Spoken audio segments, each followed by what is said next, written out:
Hello Star Wars fans, and welcome to episode 95 of Journey into Legends. Today we'll be continuing the Force Heretic trilogy with Book 2, Refugee, by Sean Williams and Shane Dix. Refugee was released in 2003, and it is the 16th book in the New Jedi Order series. I actually really enjoyed the first book of this trilogy, so I'm excited to continue. Without further ado, let's read and review.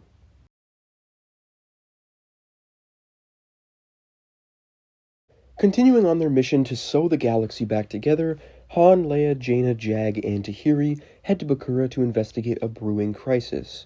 Unlike the previous book where Han and Leia's subplot got sidelined for the much more interesting and important Imperial Remnant and Numenor plotlines, this book puts all the attention on this mission to Bakura. Unfortunately, this mission wasn't nearly interesting enough to carry an entire novel. I enjoyed all the connections and callbacks to the Truce of Bakura, and there were definitely certain plot elements I enjoyed. I really liked the idea of the Sea Rook and the Kiramak using the consecration of Bakura as a front to invade the planet, and I really wish we would have seen more of that. I also enjoyed the little plot twist of Prime Minister Kundertal being inteched into a human replica droid. It was also great to see him get his comeuppance from a Vong agent. And of course, like always, I found everything involving Tahiri really interesting, and I loved learning more about her relationship with this other personality in her mind, Rena Quad. However, in the grand scheme of things, the Bakura plotline accomplished next to nothing. It didn't develop or even relate to the larger war effort, and it made this book feel like a lost Bantam era book masquerading as a New Jedi Order book. Of course, I do like how they're tying up some loose ends from the Bantam era. I do love the Truce of Bakura, but not as the fourth to last book in the New Jedi Order series.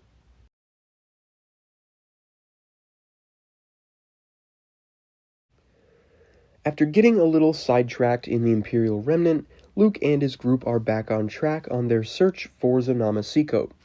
After their trail runs cold at Moonlali Mafir, they end up entering Chiss space and strike a deal with the Chiss, and are allowed access to the Chiss library and its incredible amount of information regarding the unknown regions. Unfortunately, just like the Bakuran plotline, this one just wasn't very interesting.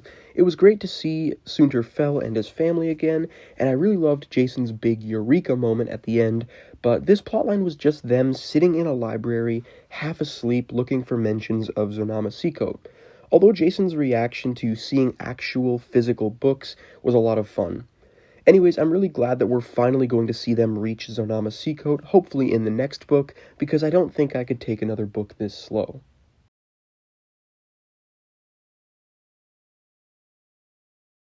After proclaiming himself as Yusha the Prophet, Numenor spends this book spreading his influence throughout the underworld of Yuuzhan Tar. It was great to see how big his congregations have gotten, and how successful his movement has become. In this book, we also see him attempt to infiltrate Shimra's court using spies, which he succeeds at using a deserter named Ungala. And there's a really great scene where Ungala reveals that she knows Yusha is Numenor, and he thinks she's about to assassinate him, so he sprays her with his player and bowl before realizing that he made a mistake. It's great to finally see the player and bowl in action, but it was also hilarious to see Numenor misread the situation and immediately regret it. Anyways, like before, this was definitely the highlight of the book, and I'm really excited to see how this plotline will continue to develop.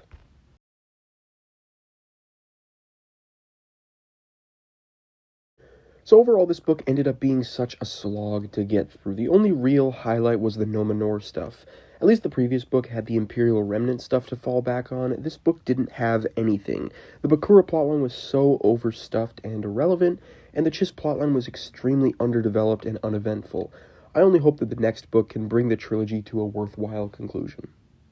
Alright, next we have Star Wars Tales issue number 20, which has a whopping 10 stories. So let's kick this off with George R. Binks. a really great story about Jar Jar's father. This one's hilarious, seeing George having to deal with his son's hijinks, going as far as trying to kill himself. It's such a dark but really funny story. I'm not sure how canon it's actually supposed to be, but I wouldn't mind it at all if it is canon. Next, we have Who's Your Daddy, which is just a dumb little cartoon about Vader practicing on how to tell Luke he's his father, then messing up when the time comes. I mean, if you're a 4-year-old, this might appeal to you, but it's just not for me. Our next story is Fred Jawa, which is a really dumb little non-canon story about Fred Jawa, who scams Tatooine customers by pretending to be a consumer advocate. Again, this was just another one that wasn't for me. The next story is Luke Skywalker Detective, in which Luke gets framed for killing a rival racer on Tatooine. After a visit with Ben Kenobi, Luke realizes the true culprit and clears his name. This was another really mediocre story. The writing was not good at all, and the art was pretty bad. Our next story is Hunger Pains, which follows a family of Wampas during hard times. The dad goes out hunting and finds Luke and the Tauntaun. After eating the Tauntaun, he plans to feed Luke to his kids, but after Luke escapes and cuts the Wampa's arm off, the Wampa feeds his arm to the kids and tells them it's Tauntaun meat. Again, not interested in these non-canon comedic stories. I really hope we get a good story soon. Next, we've got Failing Up with Jar Jar Binks, which follows Jar Jar as he handles diplomatic duties. That's about as much as I want to talk about this. It's just another stupid non-canon cartoon. Moving on, we've got Nobody's Perfect, in which Anakin confesses all of his sins to Padme before their wedding, and she just doesn't care. I mean, it's nice to see somebody poke fun at Padme just brushing off Anakin killing the Tuskens, but again, this is just another non-canon comedic story, so I don't care for it. Next, we've got Problem Solvers, which takes place during the first days of the New Republic. Basically, Han struggles to find people to do some of the jobs, so he hires Ewoks to fix the computers, and a Rancor as the Human Resources Director. Yet another bad non-canon story. Next, we have Melvin Fett, which follows Boba Fett's incompetent cousin as he hunts down Jar Jar Binks on Tatooine, which he thought was a desert planet. Anyways, he finds a Jawa drinking from a Jar Jar Binks cup, and he takes the cup thinking he's captured the real Jar Jar. I mean, who the hell thinks of this stuff? Anyways, our last story is Young Lando Calrissian, in which Lando scams a village by pretending to slay a Rancor that's been terrorizing them. After escaping from a different Rancor, Lando collects his reward, but later realizes that his reward is a fake and that he's been scammed.